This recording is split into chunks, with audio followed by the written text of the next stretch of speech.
Hello, everyone, and welcome. This is SharePoint Power Hour. I'm Laura Rogers, and SharePoint Power Hour is a weekly broadcast that I've been doing pretty much for a couple of years, every Wednesday at 11 Central. If you watched Power Hour last week, you might have noticed that we talked about some big changes that we had made in Power Hour. Basically, our department at Rackspace, my SharePoint team of consultants, has been dissolved. So Power Hour with me and my whole team is not necessarily going to exist anymore. Several of us might still do it, but I'm definitely going to keep running it here on my Wonder Laura YouTube channel instead of on the SharePoint at Rackspace one, since I won't work at Rackspace much longer. But again, Joelle and a couple of other people have mentioned that they're still interested in doing Power Hour with me. So the new YouTube channel is Wonder Laura 67, and I'm Laura Rogers. I'm Microsoft MVP, and SharePoint Power Hour mostly applies to both SharePoint on-premises and SharePoint in Office 365. And all the things that I talk about are things that you can do without having to necessarily know code, without having to, go do things on the server itself, but just, a lot of other categories that things fall into. On today's Power Hour, what I'm going to do is I've gotten just various workflow questions just in the past couple of weeks. I've had just a bunch of interesting ones that sounded like fun little challenges to figure out. So I'm going to do a demo, and we're going to figure out the answers to some of these questions. So before I start sharing my screen, I'll go ahead and let you guys know just a little bit of housekeeping information. If you're watching this on the YouTube channel, you can click the little yellow link on the video that will take you over to the Google Hangout, because in the Google Hangout, that's where the Q&A is. And so I'd love for you guys for this to be interactive, for you to be able to, ask questions as I go. That's what makes it fun. That's what's fun about doing it live. And so once you're over in the Google Hangout, you'll have a little icon that's got some squares up at the top right. And by default, it's going to show what's called the Showcase app. And that looks like a little sort of an icon of a price tag. And that will show some links that I've shared. So I have shared a few links with you already for this one, because I shared the link to my blog post where I talked about the workflow questions I'll be going over. And then I shared a link to just a helpful Microsoft site that's got more information about one of the specific questions I'll be answering. But if you click the little icon to switch to the other app is the Q&A app. So you got to click the little squares icon in the Google Hangout to switch over to the Q&A app, and come say hi and ask questions and just give me feedback as I go. I'm doing this by myself today, so I don't have my team to be able to. Sometimes they'll tell me like they can't hear me, or if I'm doing something dumb, like I forgot to share my screen. So you guys let me know in the little Q&A. So feel free to go find that and just pop in and say hi if you'd like, just so I can know that you all are here and you're watching. All right. And if nobody does that, maybe that means you can't hear me or something. All right. I'll go ahead and I'm going to go ahead and just read what some of the questions are that I'm going to be answering. Basically, the first question is it possible to create a workflow that runs monthly on the first of the month? They want to just basically archive items from list 1 to list 2, and they wanted to see if it's possible to be able to make that happen on the first day of the month every month. So that's an interesting little fun one. And then the next question was, it's fairly simple. How do you copy a column from one list to another? I'll show you guys how to do that. And then another one is someone sent me this screenshot on Twitter, and they're asking if their workflow is correct. So I'll actually go pull up that screenshot whenever I get to that question. And I got another one just today.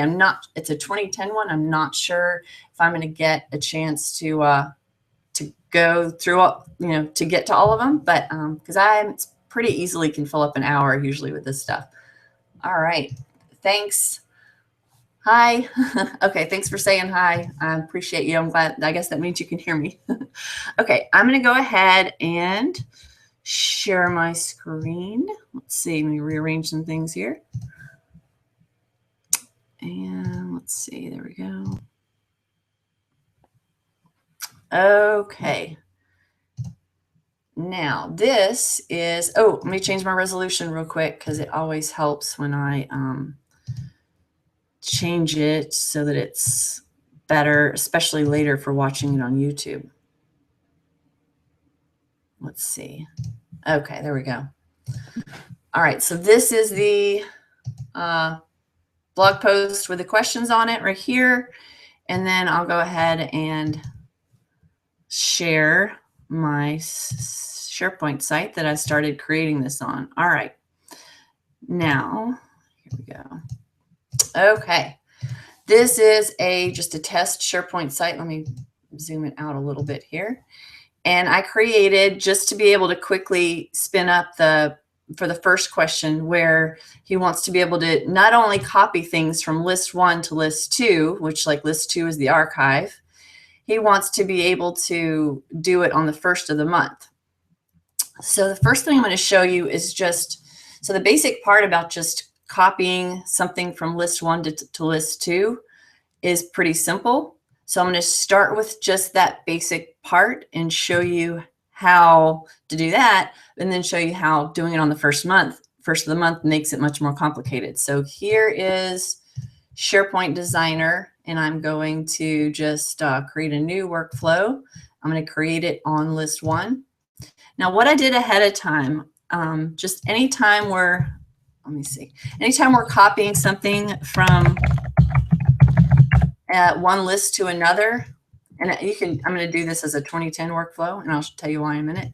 Anytime we're copying things from one list to another, I usually like to create a content type ahead of time, and if you have both lists using the same content type, then that means that when you copy the item from one list to another, you're not going to lose some information, like maybe some column that exists in one list and not the other. So if you create a content type at the site level, at the site collection level, then you'll be able to, when you add columns, they exist at the content type level, and that way you use that content type in both of those lists, then they're going to be consistent. So that's just kind of something to keep in mind if you're wanting to copy things from list to list. I don't think I have time to go demo all that stuff in this one, but I'm going to go ahead and just show you this copy. So I can copy. So this is just my workflow, and I'm just using an action that's called copy item in this list to this list. So I'll say copy just the current item, and I'm running this workflow on list 1 and I'm copying it to list 2. So that's all I have to do to copy it, but then I would also want to delete it if I want to actually, make it look like I'm moving it to the other list. So I would want to copy the list, and then I would want to delete the item. Tony says, should you create content types at the top level site or per site? Tony, I usually try to make it as a rule to create the content types at the root level of the site collection if you can, because just in case you want your content types to ever be used anywhere except that one site, there's not a way to take that content type and move it to another site in the site collection. So if you ever think you're going to need to use it in multiple sites in that site collection, just create at the site collection level. And if you have a content type that you're going to be using in multiple site collections, that's where you'd use a content type hub. And that way you could deploy it, publish it out to multiple site collections. All right, so this workflow, it's just, by default, of course, they're set to just manually run. So I'll just go ahead and publish that. My Office 365 site has been really slow today in publishing workflows. So now the reason I created this as a SharePoint 2010 workflow is because I'm going to use what's called an information management policy. And information management policies are a really nifty way in the enterprise version of SharePoint that you can do something based on a date. Make a workflow run based on a date. Do something based on a date. And they don't work with 2013 workflows. So let's go back over to my site, and I'll show you where this magical information management policy lives. First of all, before I do the information management policy, let me go ahead and test my workflow. Now this is another one. We're going to ignore this one right now because I haven't gotten to that one. But I'm going to go just test this new workflow that I created to move it. Oh, come on, Office 365. You know, I thought about doing this on my VM. All right, I should have. All right, workflows and go. Also, my internet's been a little sketchy today, the past day or so, which is not good. Okay, so it's waiting. There we go. Okay, copy item. That's the one I just created. That's the 2010 one I just created. So with 2010 workflows, of course, the annoying part about them is when you click to the name of the workflow, then even if you don't have any thing else that you need to fill in, it still gives you this annoying little screen that says start workflow. You'll notice when you're using 2013 workflows, you don't have to go to this extra screen to start the workflow if you don't have any initiation parameters. All right. And the workflow should be running. So what it should be doing is copying it from list 1 to list 2. In my example, I already set up a content type that exists that both of those lists are using. So in this example, what the person's trying to do is maybe you can have a whole bunch, maybe you're going to have a list with like maybe thousands of items in it. And it's just, you know, you just want to, maybe it just piles up and you just want to keep that list kind of cleaned up. So that's a good reason to use this workflow that we're talking about, where you just copy it from one list to another. And I don't see over here that it's run yet. So that's why I'm refreshing it a couple of times. I can go over here and double check and just see if it, yeah, so it appears. Oh, the reason it didn't show that it ran is because after it ran, it deleted the item. So it's not going to show in the copy item column. All right. So it took it, copied it over here and then deleted it. So that worked. All right. So now what we're going to do is I'm going to show you just what an information management policy looks like. And so you go to list settings on any list or library. And again, it has to be the enterprise version of SharePoint. Go to information management policy settings.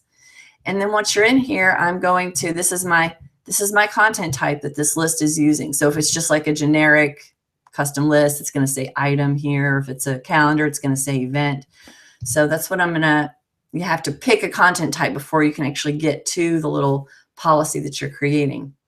So I'll go pick my content type, and then this retention thing, this is where all the magic happens. So once you check the box to enable retention, this is like another way, another start option for workflows. It's just another way to trigger workflows.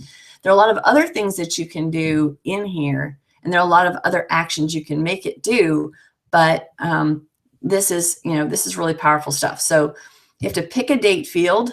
So what I've done is you're always going to have like a created date and a declared record.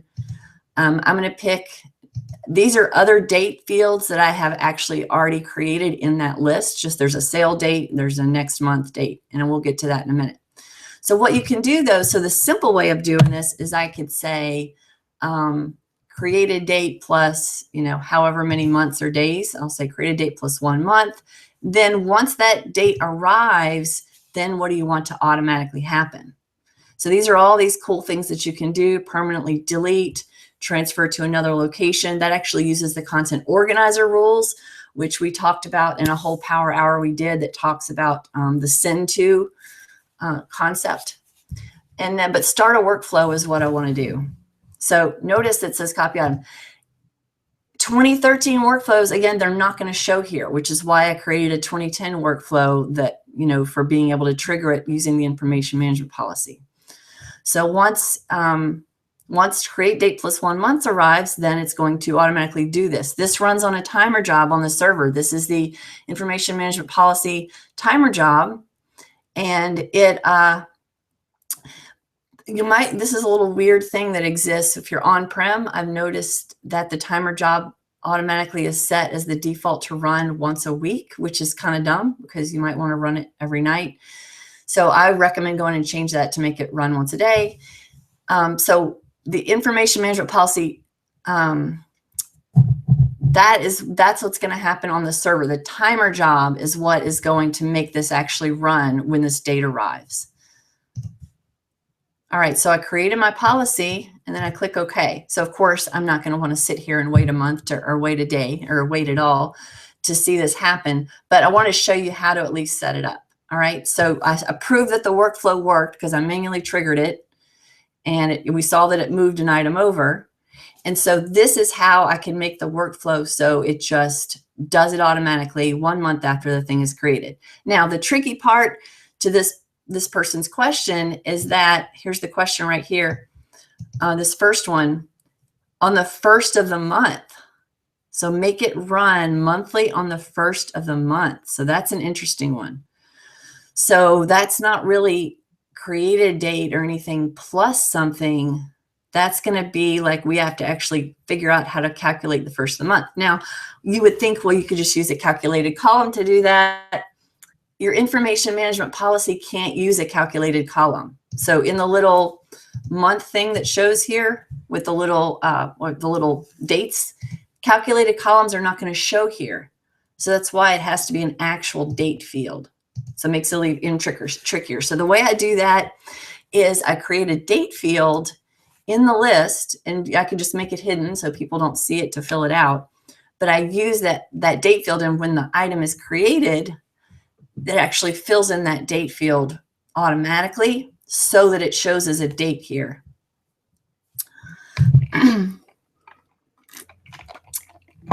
So the logic that I'm thinking that we should use is, again, I'm sort of working this out as I go because this is just fun, you know. The logic that I'm thinking I should use is to, when a new item gets created, let's go back over to list. When a new item gets created in the list, I need to fill in a field called next month, which would just have like the first day of the month date in it. Unfortunately, the information management policy has to have it has to have a number in there. It can't be like plus 1 month. It can't be like plus 0 months. So it has to be, it has to have an actual number in there. So what I'm thinking is that I can create a field, which I already did, called next month, and then make the workflow put in just whatever the first date of the next month is in there.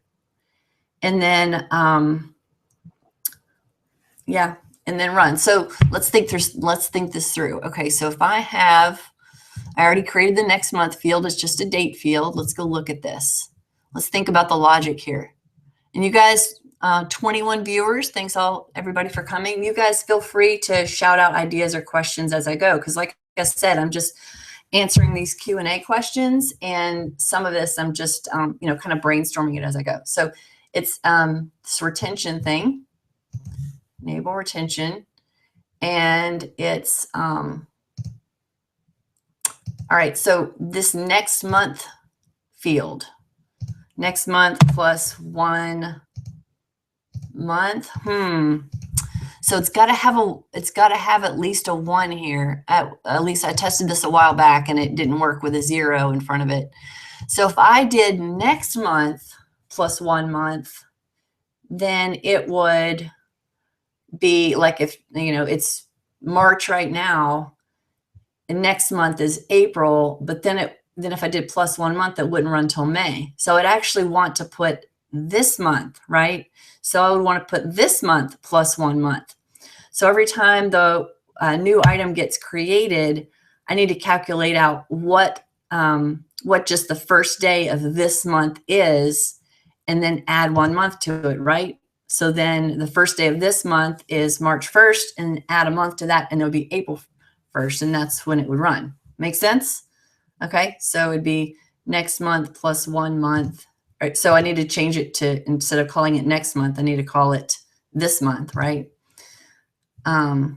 So I'll go ahead and say, then I haven't created this, so I guess I could do start a workflow, and that's the one where it would copy the item. So the tricky part about this is making it trigger on the right date for this particular one. I'm going to go ahead and just click OK on there. And so I'm going to go rename that column just because I'm trying to be very thorough here. All right, site columns. And I put this right at the top. I'm just going to call it this month. Okay.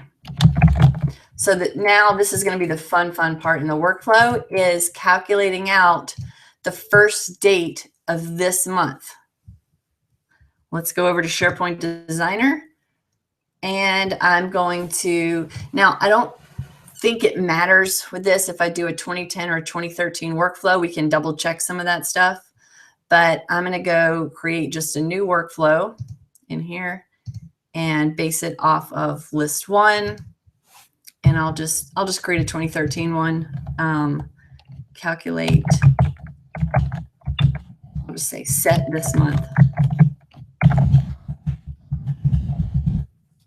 Alrighty. And I want this to run every time a new item's created like this. Okay. All right. So now there's a way that the date can be formatted. So let's see. ISO format is. I have to figure out what this format, what it's going to look like. So I have this created date. See, it's got this ISO formatted. So ISO formatted is going to be the best way. It's going to always have the same exact number of characters. So it's going to be the best way to go extract characters out of this date so we can get just the name of the month. So first, I'm just going to create a workflow that just logs this information. So hopefully this will publish pretty quickly for me.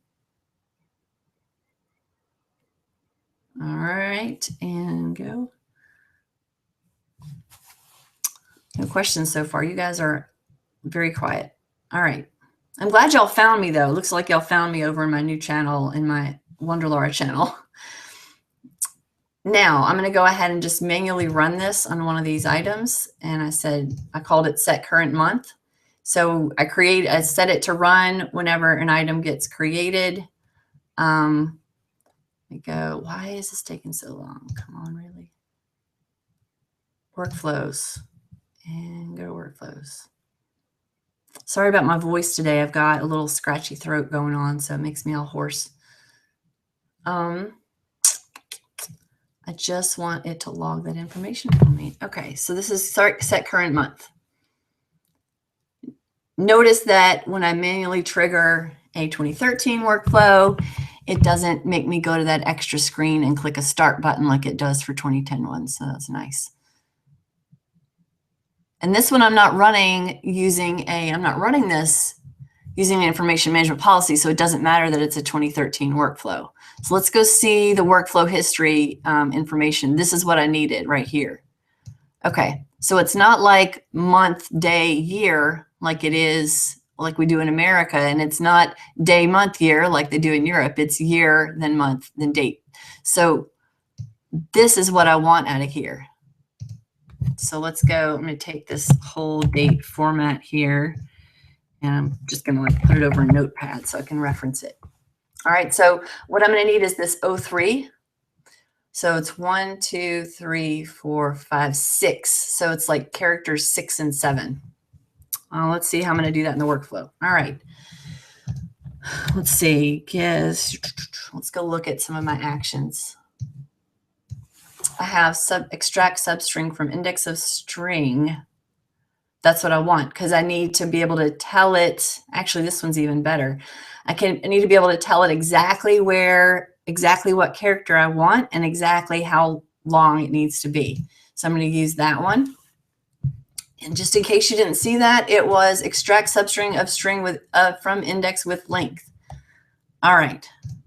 So copy. So what field am I looking at? I'm just looking at the date this was created. As ISO formatted. Jeff says, is ISO format a native function in Designer? Yes, it is. So I'm going to get created as ISO formatted, starting at, let's see, what was that? Let's see. 1, 2, 3, 4, 5. So character 6 and 7. Starting character 6 for 2 characters. And I'm going to just rename this and make a new variable called like month string. Okay. And then I'm going to log that. So let's see. And I go log, let's see, month string is, and go to my workflow variables here and get month string, and then just log that so I can see if I'm doing the right thing.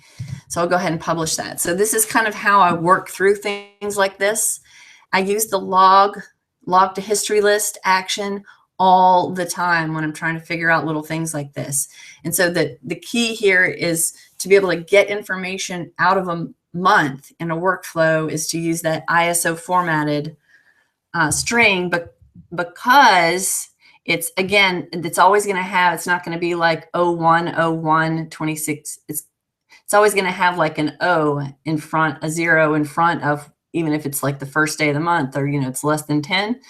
So it's always going to have the same number of characters, which is important. So because it's standardized. All right, come on, workflow. It's painful. So the next thing I'm going to do, I'll just kind of talk through what I'm going to do after this, is once I get the month, then I need to be able to recreate a date field that's going to have just the first day of the month in it. All right, so I got that published. Now let's go back to list one, and I'll just run it on this one. Let's see. Workflows. You like the way they added this little extra menu in Office 365? So it's just very, very basic stuff here, and then advanced is the little fly out. So that little drop down ended up just getting so many things just piled up in it. I'm so glad they did that. I'm not sure if that's popped up in on-prem yet. Okay, 5 minutes later. All right, so I'm going to just run this one.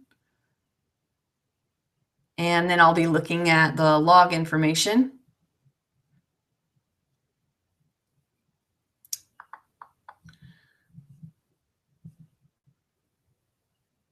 Okay, and that's right here.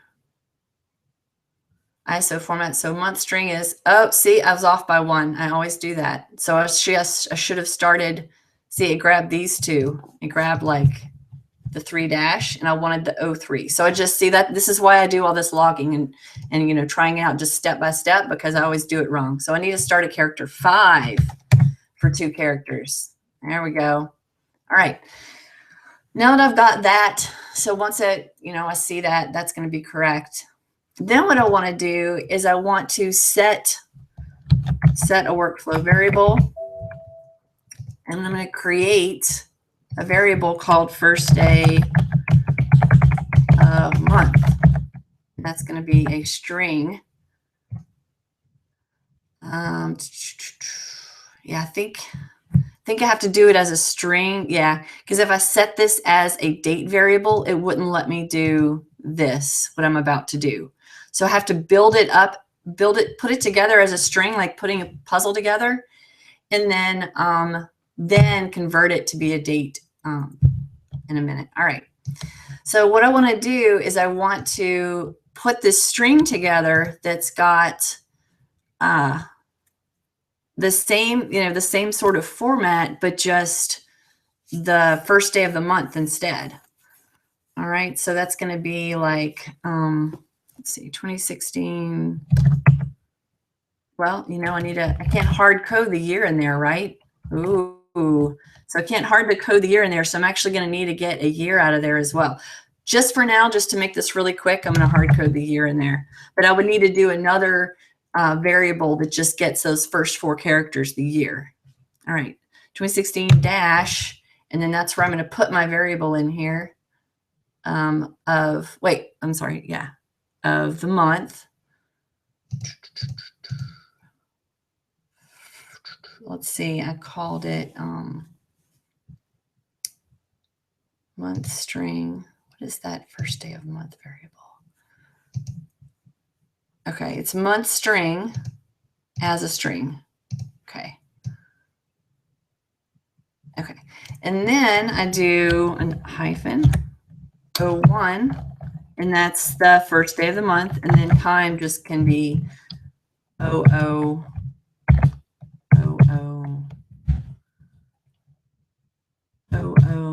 Like that. So I'm putting it in the same format, just with a different, just whatever this month is with the 01 in it. All right. Oh, thanks, Anne. I'm glad you found me. Cool. I was just commenting on, can't believe 22 people already found me over in my new location. Okay, so now I'll do my variable first day of the month too, and then the string that I'm putting together. So then I'm going to log that.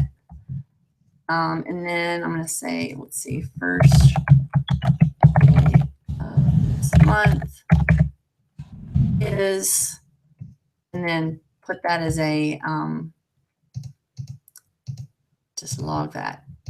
All right, and make sure I'm doing everything right. And then what I'm going to do is I'm going to set a field. I'm going to say set current month, and I'm going to see if it lets me just put this variable in there. Workflow variable first day of month. Sure. And I'm putting it in a date field though, so we'll see how that turns out. All right, publish. So I did a couple more steps at a time just to kind of save time, because I'm already halfway through Power Hour and I'm still on the first question. We can just call this Workflow Power Hour, right? Could probably just go on and on with workflow questions.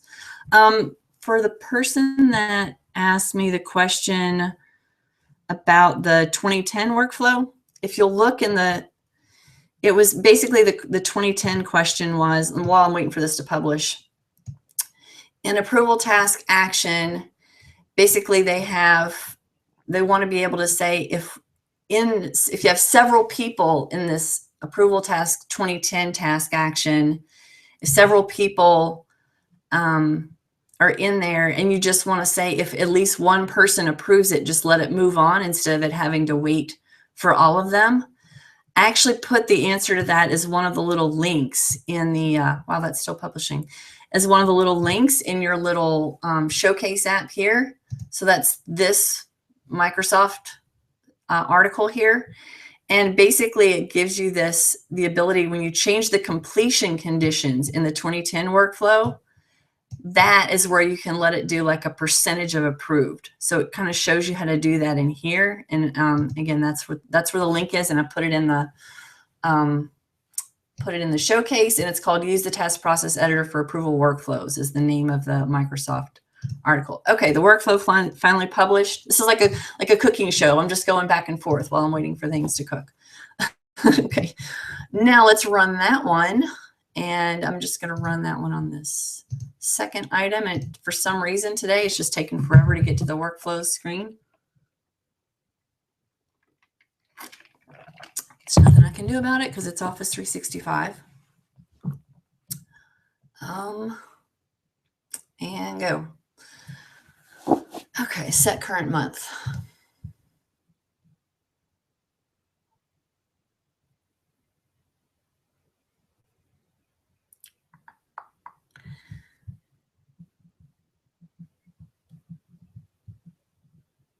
And it's running. Okay, so I just set that one on this item.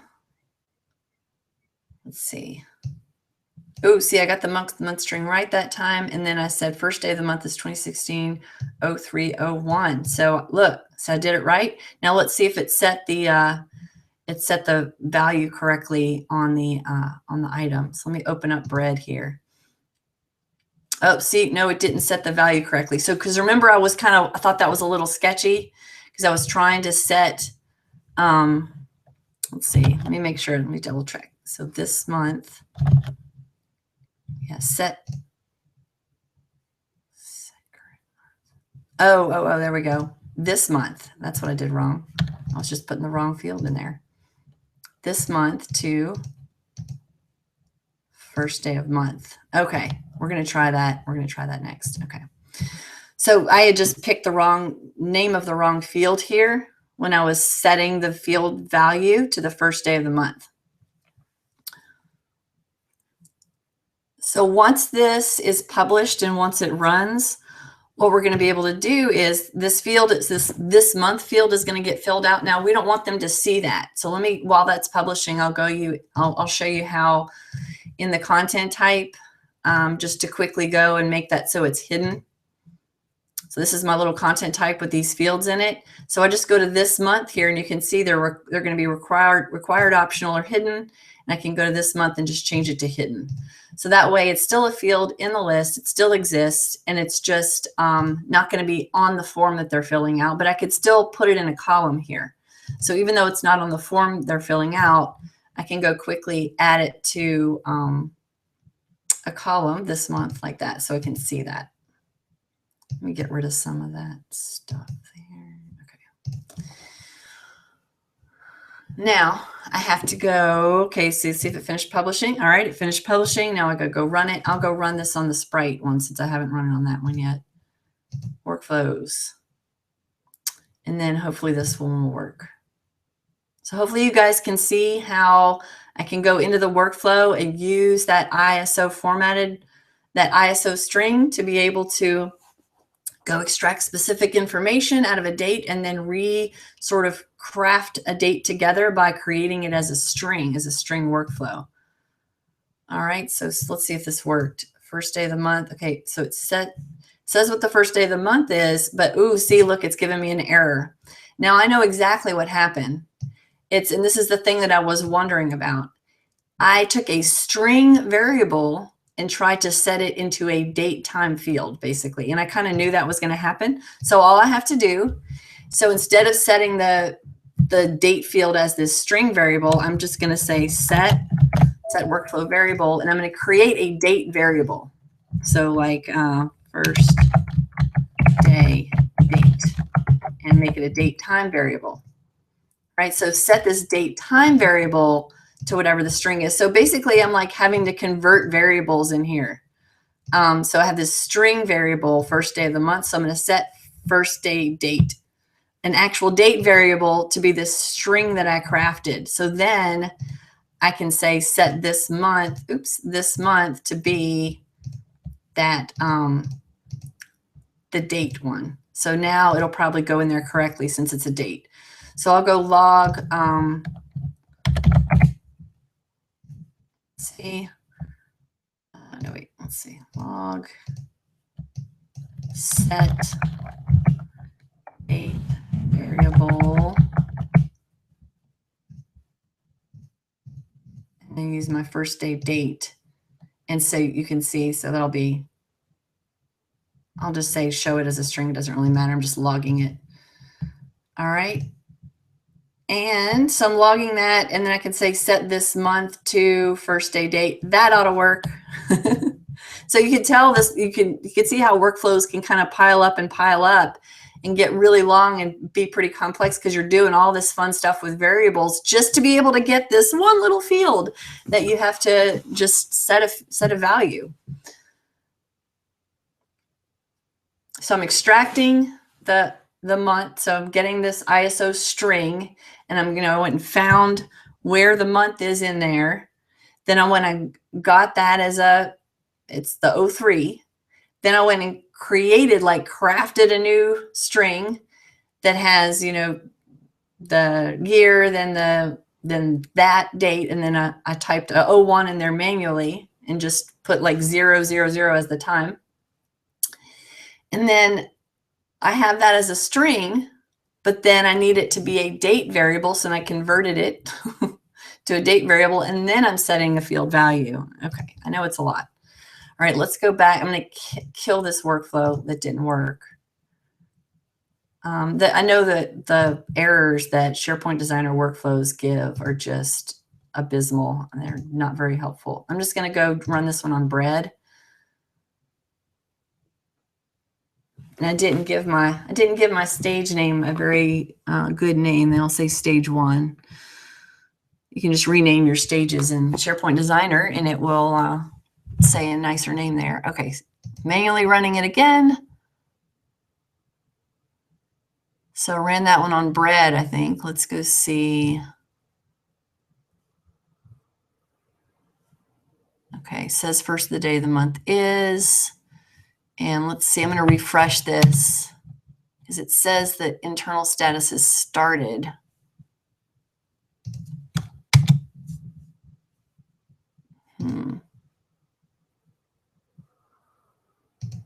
I I don't know if it says it started and it's just waiting for something. Let's see. See, it hasn't set that yet. Oh, I'm going to create a new item.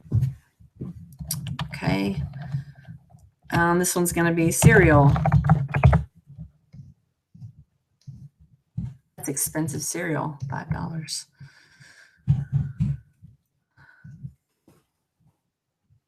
Okay, so I believe I set that to run when things get created. Can double check. Set current month. Yep, I set it to run when things get created.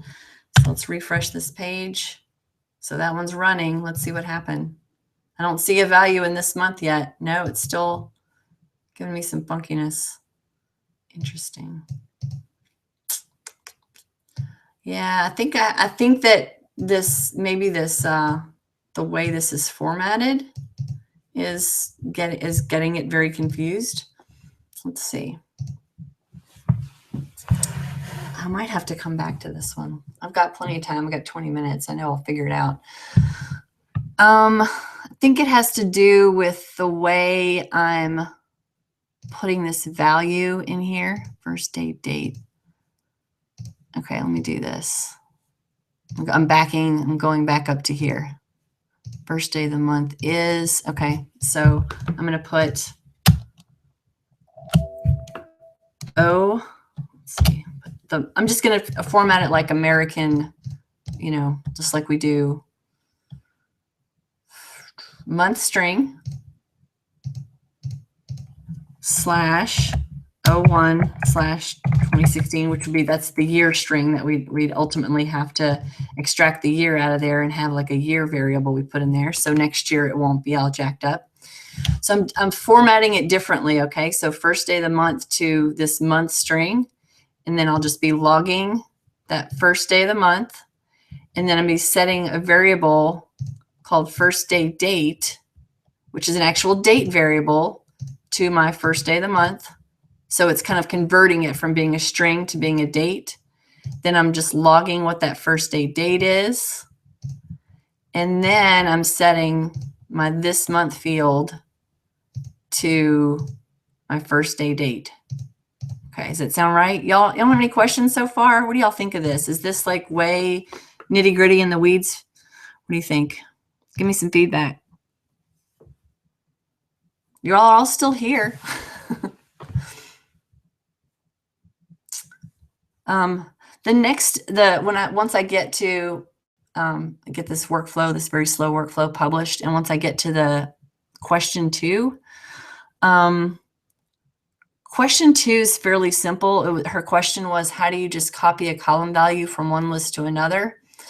So that's going to be one of those things where I can go ahead and just mock that up probably super quickly and show you just some concepts you need to understand, for especially if you have lookups.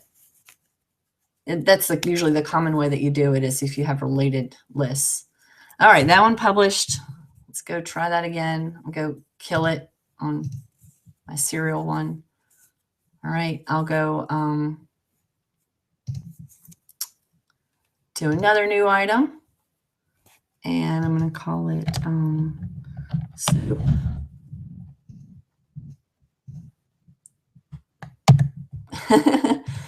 Thanks. Jeff says, looks awesome. I like alternating log actions. Good habit for debug. Yes, absolutely. Yeah, let's see how soup does. Come on, soup. Let's see. Tony says, I think it's good stuff, but wouldn't the user just want to move it a month from create date? That way you don't have to items put at the end of the month going to archive. Wouldn't the user just want to move it a month from create date? Well, they don't want users to have to do this, Tony. The whole point of wanting it as a workflow is that they don't want users to have to do any of this. They just want it to automatically move. Oh, yay, it worked. Look at that. I am so excited. That's like woohoo moment. Okay, Josh says this is great. It gets you thinking about what types of things you can do in Designer. Yes, Josh, absolutely. Look at that. So now the problem is solved. So here's just another quick overview of the workflow. I got the 2 characters that comprise the month. I set the first day of the month variable, set the first day date to like convert it to be a date. Now, the last thing that you would need to do is you would need to go get, real quick, I'm not going to publish this again, but I'll show you. Extract substring from start of string. I would need to get the year. 4 characters from the start of the string of the created ISO formatted output to, and I'll just call it year. Like that. So I got the year. And then what I'm going to need to do is, instead of just hard coding 2016 in here, that's where I would put the year variable, like that. So now once it gets set as the date will get set no matter, you know, if it's next year or whenever that happens. So then the final piece of this is going to be to go into the list settings. Tim, I hope you're watching. Tim's the one who kind of referred me to my friend Tim Farrow, to the person that was asking how to do this. He emailed me the other day. All right. I could have sworn I clicked OK last time I did this. All right. This month plus 1 month and start a workflow. That's going to be the one to copy the item. Okay. And once it's copied, of course, you're not going to have to like do it multiple times because it's already going to be copied over. All right. So now once that date plus 1 month gets triggered, it will copy it from the item from list 1 to list 2. So we have a total of 2 workflows doing this. The workflow that sets this field when the item first gets created. I just used that based on the created date. You could use any date field if you wanted to. If it's in the past, though, that's going to be a problem because when the information management policy is running, if like this month plus 1 month, you know, would be 4/1. If that date's already passed, it's not going to go like trigger it on a bunch of old items. So if some of these had a date of, you know, that were created back in January, which would put it out to 2/1, and then you create the information management policy, then all the ones that the date is passed, it's not going to run. It's just going to run when the date gets triggered. So just something to keep in mind. All right, so let's move on to the next question. How do you copy a column from one list to another? All right, so let's go back to our workflow. So what I'm going to do is there wasn't really any context to say whether or not there's a relationship between those 2 items, but I'm going to say I'm going to create one that does have a relationship. So I'll say I'll just add an app, and I'll just call it just do a custom list subcategory, just so that can kind of fit in with these lists I already created. All right, so I'll create subcategory, and I'm just going to create a few items like, I'm not going to be very creative at all. I'm just going to quickly do this. Quick edit. That's real creative. So it's got 3 subcategories. And then I'm going to say list 1 is going to have it's just going to have a lookup field that looks up to a subcategory. So I'll just say create column and do, let's see, subcategory. Of course, in this case, I used site columns, so that'd probably be the best place to do this if I was doing this for real, if it mattered. Subcategory, and get the title of the subcategory, and go. All right, now if I have additional information like, so one thing you can do with lookups, of course, is, again, in this context with the person that asked me this, I don't know if it was a lookup, but one thing you can do with lookups is if I have additional fields in here, I can have that automatically pulled over with the lookup. So I can just call this like color or something like that, and have it be, you know, blue or red. and have let me do one more. I'll just create one called, because I want to give you a good example, label. And that's just going to be text. I'm going to fill these in real quick as well. And what I want to show you is that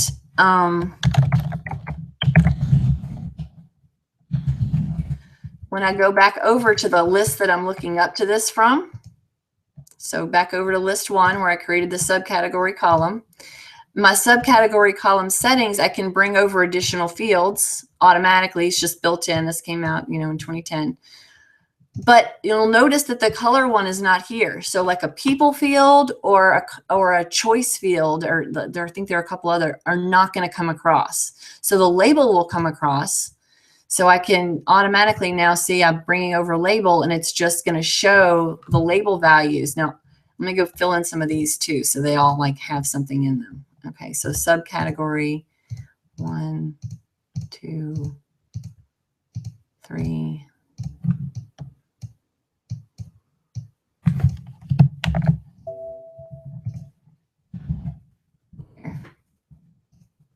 There we go. See, it brought over. So maybe in this example, she wants to also bring over and have another field that brings over that color. But you'd have to do it via workflow since the lookup's not going to automatically bring it over. So I'm just going to quickly create a column called color. And then so let's say we want it to set this color to, have the value from the related item. Okay, so I will create a workflow on this list so that when a new item, gets changed or gets created or changed, it just goes over and finds that subcategory and brings over the color. That kind of annoys me that the subcategory is just showing the ID of it. Let me see. Yeah, I didn't want ID. I just wanted the title. There we go. I could bring the ID also. Sometimes that's helpful. All right. And now, so I'm going to create the workflow on this list 1. So I'm going to do a new workflow. And this is going to be copy a field value. And it doesn't matter 2010 or 2013 for this one. So what I'm going to do is when an item gets created or changed in list 1, it's going to go find that related item and set the field's value. So we'll say set field color to, and then I need to have the color from the other list. All right, so the trick that you need to know when you're wanting to copy values from one list to another is that you need to know what your sort of common value is going to be. So let me do like a little refresh in here so it recognizes my new list in here. Sometimes, since I created a whole new list, sometimes you have to refresh SharePoint Designer so it like sees all the new stuff that you've got in there. Okay, set color to, and then it should show me, where did it go? Let me close some of this stuff.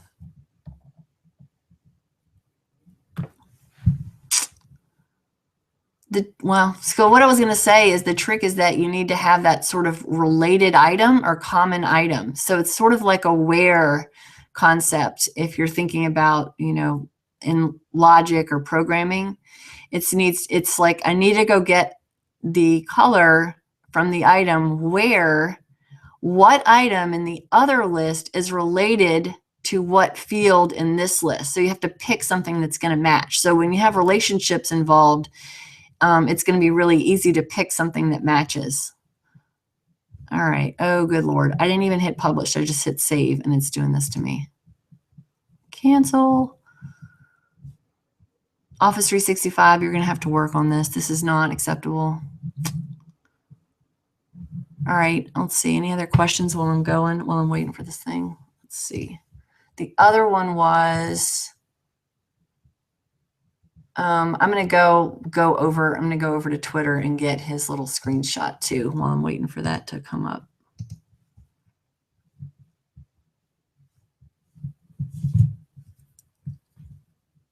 Oh, I crashed SharePoint Designer. That's amazing. It's restarting. Well, maybe when it restarts, it'll refresh and actually have my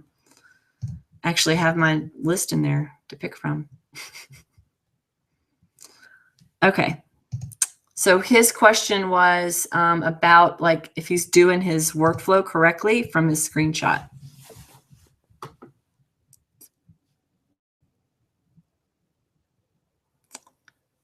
Are y'all still there? Can you still hear me? Okay. Oh, Josh says, what if the lists are on 2 separate sites? You can't do that with the SharePoint Designer workflow. They don't go cross-site. There are other workflow products that you would have to get to do anything with data that's in 2 different sites, unfortunately. All righty, let's go to my Twitter screenshots. Wow, apparently he's not the only person that sent me a screenshot in Twitter this week. Okay. So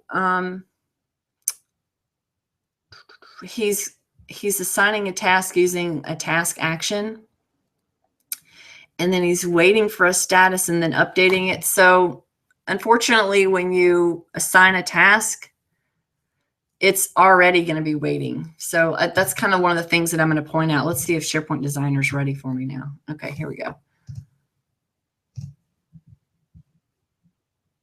That's, you guys might have seen me rant about my little pet peeves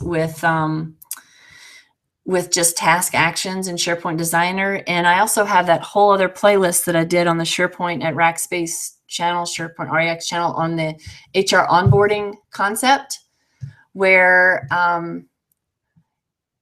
basically I show why, several reasons why I don't like the task actions. And instead of using the task actions, I showed you how you can just use the create list item action to create your tasks and then get a lot of the same functionality, but much more freedom. So because you're not going to get any kind of relationship, you're not going to get any kind of lookup relationship when you do the task actions. There are a lot of just negatives to it. You can't control like the fact that your workflow is just running, waiting for the task to happen, to get completed. So I like just using the create list item action instead of the task action.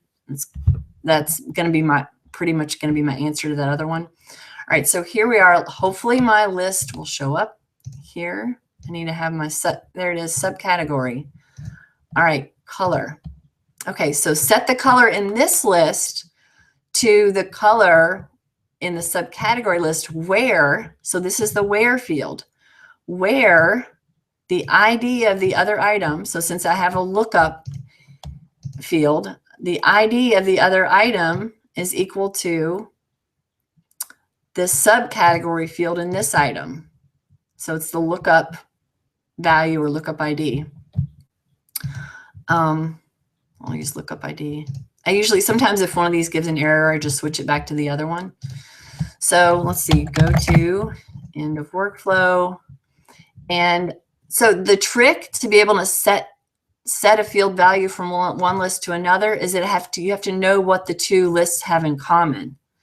So it has to be able to go find a specific item in the other list using, like, this is a lookup, so it uses the ID. But whatever the thing is that it has in common, that's what you have to use to be able to go set a field. Another, if you're kind of going the other direction and you're going from setting a field from a workflow from one list and setting a value in the other list, you have to use the update action. So instead of, you're going to use the set field value action when you're setting field value in the current list where the workflow is running.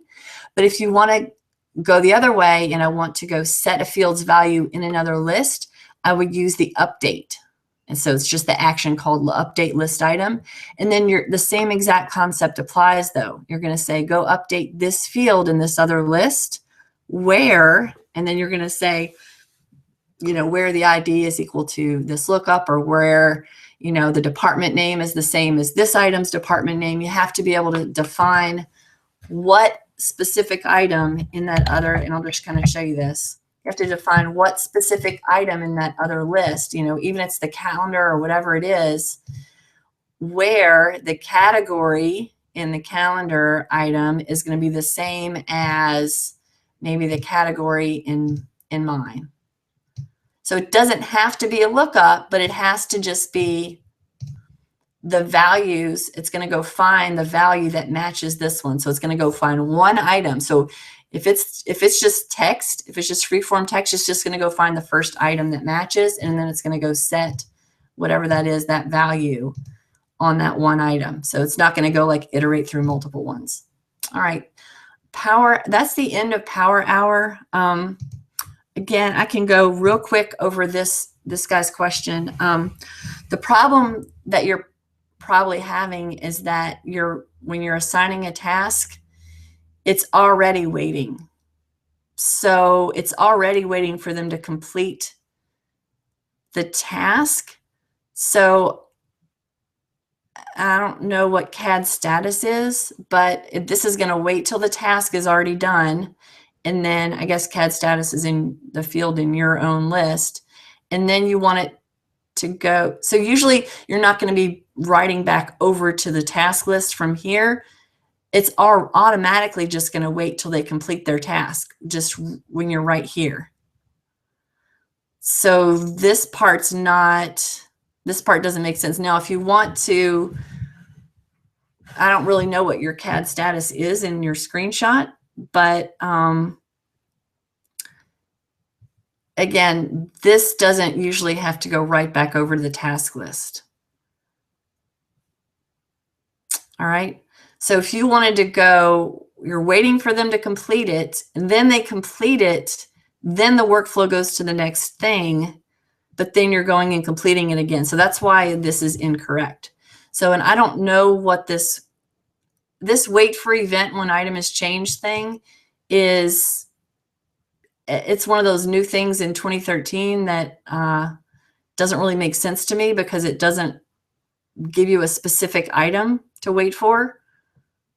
So again, I'm not sure what you're trying to do in that one, but yeah. You might want to try, instead of creating a task, this task action, if you want to have a little more control over it and you want to actually have a related item, then don't do that and just use the create list item action and create your task that way. And then it will just immediately create it, and it'll immediately move down to the next thing and will not make you wait. And then this thing would apply right here. Then this third action would work, because then you're going to go update that item and set it as completed and not have to wait right here. Does that make sense? So let me go stop sharing my screen. All right. So yeah, I went over by a couple minutes, but let's see.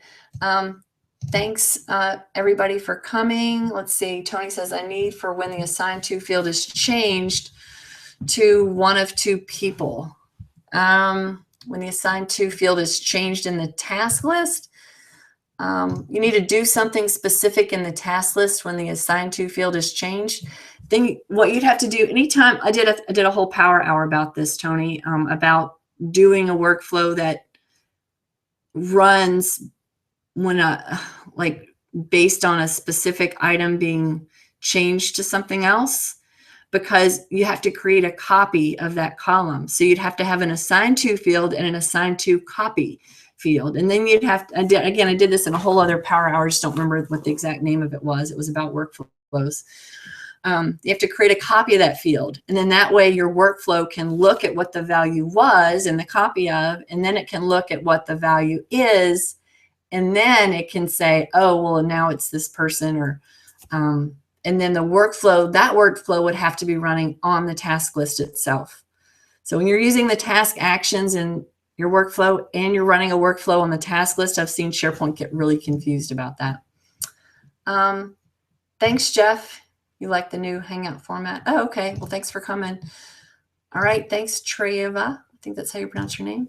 I will probably be doing this next week as well. It's interesting now that I'm doing this kind of off on my own and not necessarily part of the team or part of Rackspace. So I'm not sure if I'm going to have the bandwidth to do it every single week or the creativity, but yeah. Oh, Tony says, do the content types have to be the same on the task list and current list?